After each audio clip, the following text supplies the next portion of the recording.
8 नं दतमा समिस्थिनि सिङाव थानाय सेरफांगुरि प्राइमारिया दिनै साफाय अभियान प्रग्राम खालामदों।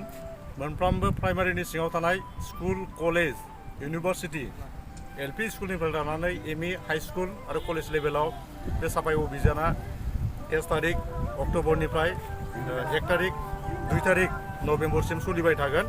आरो जेसेबांनाखि साफाय खालामनांगौ दङ दाखोर दाला बेखौ जों ससियेल सामाजिक हाबाफारि हिसाबै लानानै जोंनि सेरफांगुरि प्राइमारिनि सिङाव जेसेबांनाखि दाखोर दाला दङ, हाथाय बाजार, स्कुल बेफोरखौ जोङो साफा खालामजोबनायनि बेबस्थाखौ लादों।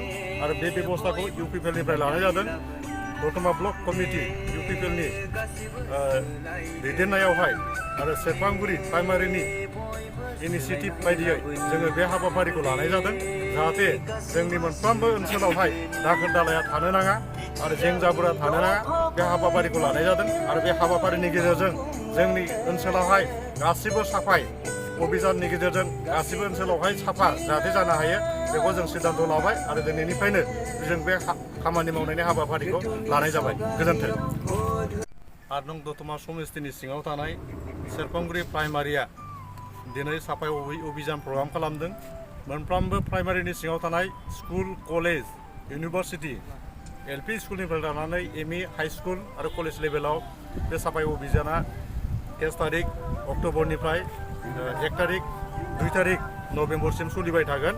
आरो जेसेबांनाखि साफाय खालामनांगौ दङ दाखोर दाला बेखौ जों ससियेल सामाजिक हाबाफारि हिसाबै लानानै जोंनि सेरफांगुरि प्राइमारिनि सिङाव जेसेबांनाखि दाखोर दाला दङ, हाथाय बाजार, स्कुल बेफोरखौ जोङो साफा खालामजोबनायनि बेबस्थाखौ लादों।